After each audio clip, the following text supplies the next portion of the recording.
Fala agora de LDO, outra pedra aí no sapato do governo. A Comissão Mista de Planos, Orçamentos Públicos e Fiscalização do Senado vota hoje o texto da Lei de Diretrizes Orçamentárias, que já deveria, inclusive, estar aprovado esse texto, tá? Até julho, só que sofreu vários adiamentos. O ano passado foi a mesma coisa e o desse ano ficou para esse ano, uma loucura. Deixa eu conversar agora com o Luciano Costa, que é economista-chefe da Monte Bravo. Luciano, obrigada por conversar com a gente. Quais são as consequências, o que a gente deve temer com esses adiamentos, né? Esse ano, o orçamento desse ano foi votado nesse ano, quando o ano realmente já tinha começado. Isso é o que não se espera de jeito nenhum desse texto para que fique para 2026. Mas quais são as consequências? Como é que fica o mercado financeiro nessa expectativa? Boa tarde, bem-vindo por aqui. Boa tarde, Paula, sempre um prazer. Sim, né, você passar o prazo, né, ter toda essa demora para aprovação é muito ruim para o mercado financeiro no sentido de ter mais incerteza sobre como vai ser, né, a passagem do texto em dois aspectos, né? Primeiro, o governo sempre tem, né, dentro do texto, né, uma expectativa de arrecadação que normalmente vem superestimada, né? Então, quando a gente pega os números do governo, o governo estima um crescimento mais ou menos de 10% da receita líquida, né? Então, é um crescimento nominal muito alto, né, para o ano que vem, e ao mesmo tempo ele também tem despesas crescendo num ritmo relativamente forte, né, mais de 7% em termos nominais. Então, quando a gente chega nesse momento de discussão sobre a LDO, uma grande parte das preocupações do mercado é como esses parâmetros, né, que o governo está colocando de despesas e receitas vão ser alcançados, né? Aí vem a discussão sobre as medidas fiscais pelo lado da receita e pelo lado da despesa. Então, a LDO, ela fica sempre um ponto muito importante, né, de discussão, porque ela provavelmente vai trazer junto, né, a discussão de quais medidas precisarão ser aprovadas ou não para que esse orçamento seja cumprido no ano seguinte, no caso aí em 2026.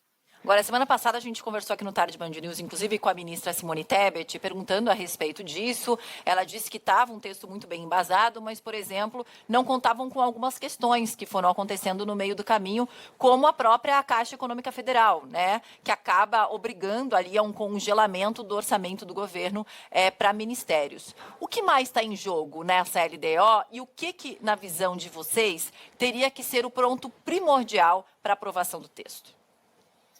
O que está muito em jogo também é a questão, né, da ajuda às estatais, né? Então tem essa questão do empréstimo, né, que vai ser feito ou não para os Correios, né? Então qual é a discussão? A discussão é se o governo ele não mudar a meta, né, de déficit das estatais para o ano que vem, ele vai ter que compensar o excesso, né, de resultado negativo que possa vir dessa questão dos Correios. Então a consequência disso para o governo é cortar gastos, né? Então isso o governo não quer, né, porque é um ano eleitoral, você quer preservar o máximo possível os programas dentro do orçamento sem ter nenhum corte, né?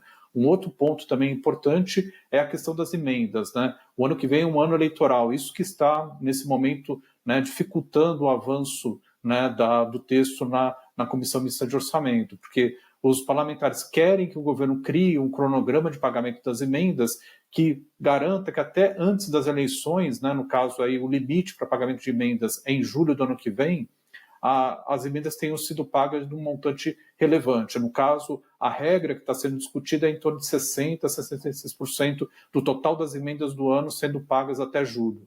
Por que isso? Porque, por exemplo, esse ano que a gente virou o ano sem orçamento, as emendas até agora foram só em torno de 36% que foram pagas. Então, o Congresso sabe que essa regra ela sempre pode ter alguma postergação em termos de pagamento, e ele está tentando para o ano que vem, que é o ano, né, de eleição, garantir o máximo possível os recursos antes da eleição e antes do prazo legal, né, que obriga o governo a não pagar emendas 3 meses antes da eleição, que vai dar exatamente em julho.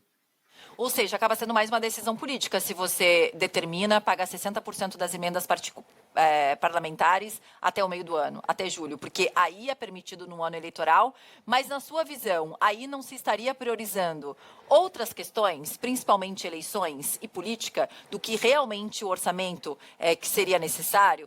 Por exemplo, a meta do governo para o ano que vem é um superávit primário de 0,25% do PIB.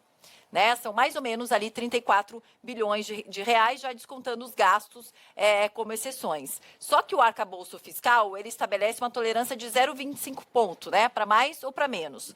Ou seja, 2026 ficaria com uma meta que varia de 0 ao superávit de 0,5% do PIB. Como é que você vê esses números e essa prioridade das emendas parlamentares? A prioridade não deveria ser outra? Exatamente. Você tocou num ponto muito importante.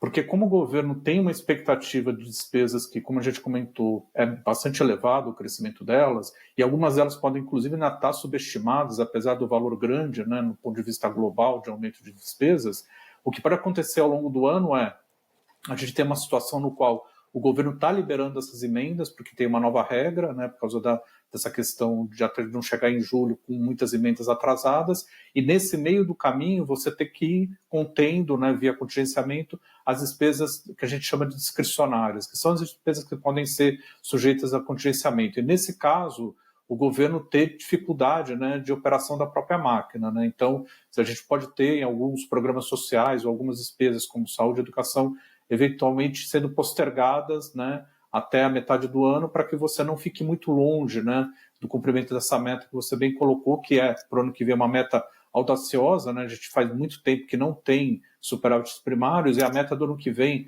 o centro dela é um superávit de 0,25% do PIB, sendo que a banda, né, de flutuação, como você colocou, permite o governo, no máximo, chegar a zero, sendo que a gente sabe que há muita dificuldade do governo de equilibrar o orçamento. Então, o ano que vem vai ser um ano bem difícil do ponto de vista de execução orçamentária, exatamente para a meta ser uma meta que o centro dela é positivo, né, um superávit, e a banda inferior é estabilidade. Então, é uma situação, né, que vai ser uma situação aí de desafio para o governo. Ele tem que, ao mesmo tempo, né, aceitar essas pressões pelos gastos, né, no caso as emendas, e, por outro lado, não deixar com que essa meta escape muito para não ter as punições que a lei determina. Geralmente, quando é um desafio para o governo, é um desafio para a população também, economicamente, né, Luciano? Obrigada por ter conversado aqui com a gente. Até a próxima, viu? Nada, que isso. Sempre um prazer.